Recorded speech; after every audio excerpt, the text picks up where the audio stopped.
All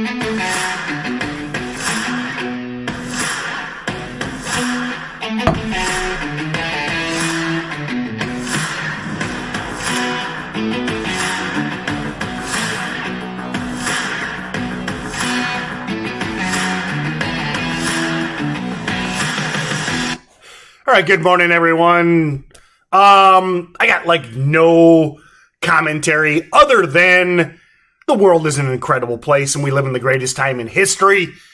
Unlimited opportunity, unlimited potential. If you're willing to work hard, put in the time and effort. And I'm not talking just the market. I mean, if you're willing to bust ass, never been a better time to be alive, my friends.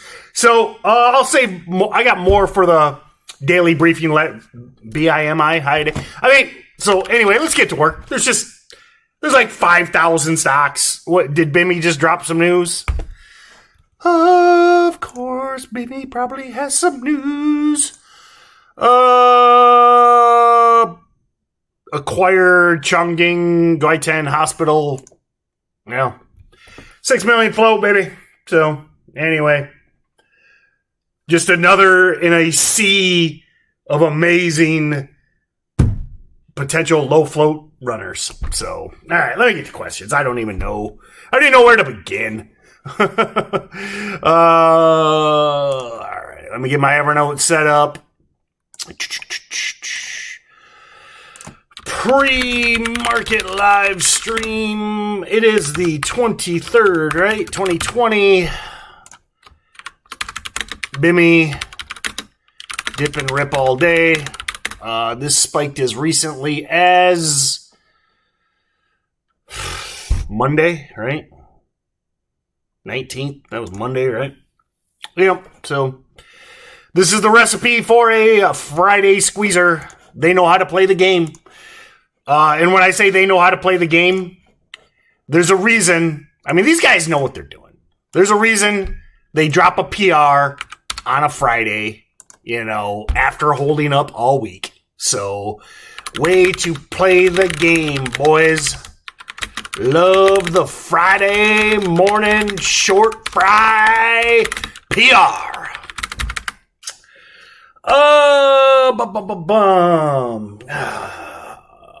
CLPS.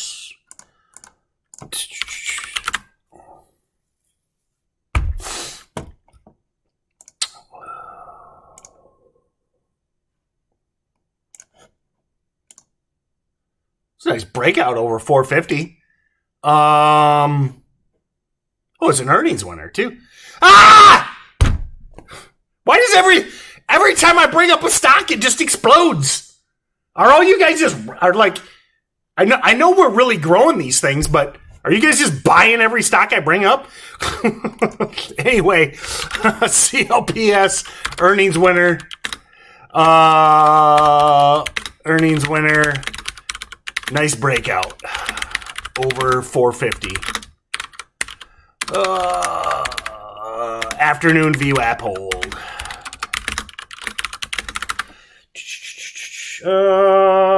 SCKT dip and rip. Probably everything is a dip and rip today.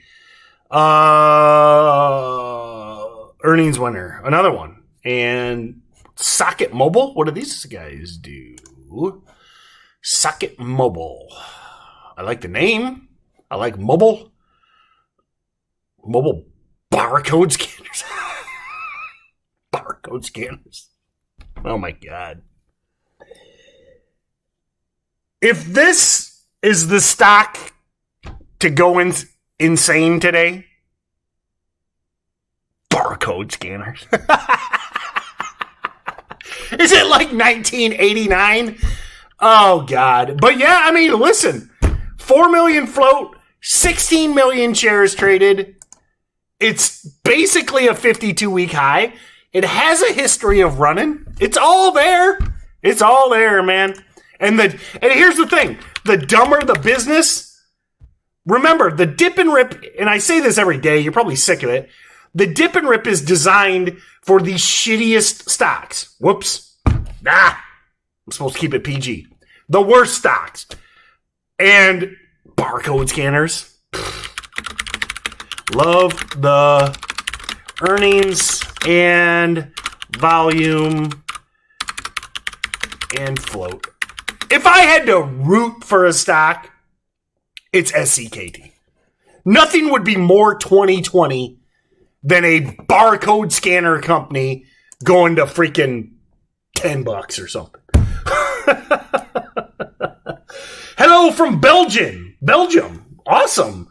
Jerome Vandenbrand. Welcome, my man. Saba, yeah. Joey says, it's Friday and Sava's up. Yep.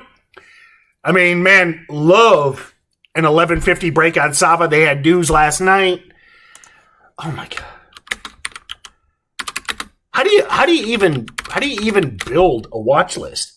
Watching break over 1150. I'd say this again, man. The best time to day trade for as a newer trader is Friday afternoons.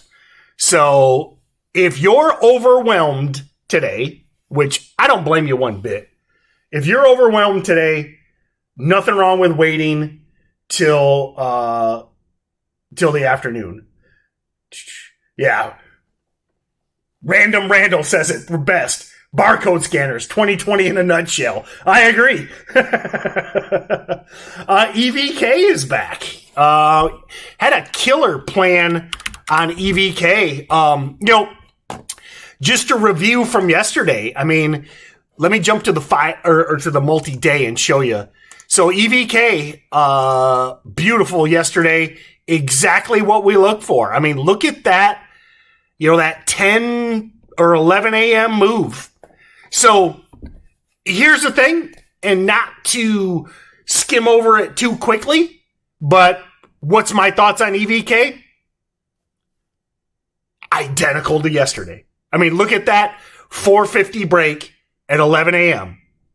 If you get a 450 break at 11 a.m., 2 p.m., 3 p.m., day two squeeze is on. So EVK plan is identical to the killer read from yesterday. Oh, speaking of yesterday, how many of you guys were on the daily briefing and KBSF? Listen, got wrecked in after hours, but just talking about strictly key levels. I mean, remember, if you were on the daily briefing, I said, keep an eye on KBSF over 4. And now it did it right at the close and into after hours. But that shows you the why. You might be like, Tim, a lot of these areas, you're looking at the float, you're looking at the volume, you're looking at the news, but you might say, well, a lot of these morning runners, it's kind of the same idea. Yeah, exactly. Yeah, that's the point. The point is these things repeat. Here, everyone in penny stocks is trying to come up with some freaking magical formula. What about EMAs and Fibonacci's and Ikamocho clouds and moving averages and Bollinger Bands and what about the RSI and blah, blah, blah. The reason a lot of my reads on these low float junk stocks, okay? I'm not talking about real stocks. I'm not talking about the GMEs of the world or the Pelotons of the world. When we're talking about morning runners, it's mostly the same stuff. And look at what this thing did when it broke 4. I mean, it spiked 70 cents a share. So, Capper, CAPR. No volume. So, no offense, Duke, no volume. It's an ignore. But GME, speaking of GME, Michaelis Benus asks about GME. This closed at a 52-week high. So, I would probably look for like a 1550 break on this. So, but, yeah, nice close yesterday. So, GME. This is probably the top. Speaking of swing trade, this is probably the top one.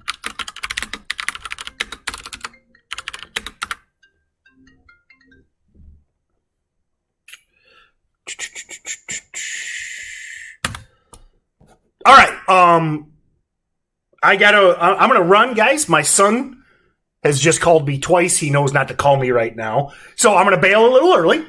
Tons of stuff to watch. I'll be back at noon, but I'm gonna grab that call from my son. Hopefully it's just he forgot what time it is, but he did call me twice, and I ignored the call twice. So I'm going to end a couple minutes early. Have a great day, everyone. See you over at T-Bowen at noon on Instagram. We live in the greatest time in history. Have a great day, my friends.